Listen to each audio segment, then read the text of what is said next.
ইরানকে ঘিরে ইতিমধ্যে মধ্যপ্রাচ্যে চলছে তীব্র উত্তেজনা। যুক্তরাষ্ট্র ও ইসরায়েলের হামলায় আর তার পাল্টা জবাব হিসেবে ইরানের ক্ষেপণাস্ত্র আঘাত। এই সংঘাতে বাড়ছে মৃত্যুর সংখ্যা, বাড়ছে উদ্বেগ।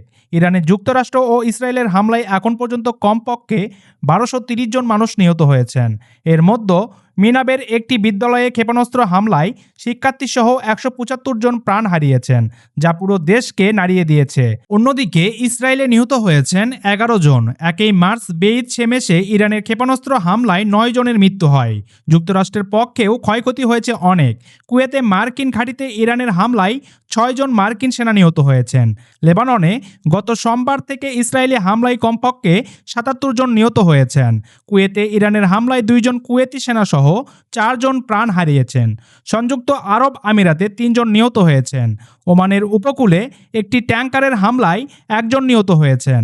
আর বাহরাইনের সালমান ইন্ডাস্ট্রিয়াল সিটিতে ক্ষেপণাস্ত্র প্রতিহত করার পর অগ্নিকাণ্ডে মারা গেছেন ১ জন। এই সংঘাত এখন শুধু দুই দেশের মধ্যে সীমাবদ্ধ নয়, ছড়িয়ে পড়েছে পুরো অঞ্চলে।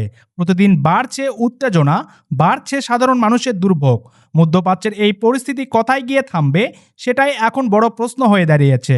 সম্মানিত ভিউয়ার্স, মধ্যপ্রাচ্যের পরবর্তী আপডেট খবরগুলো জানতে অবশ্যই আমাদের চ্যানেলটি সাবস্ক্রাইব করে রাখবেন।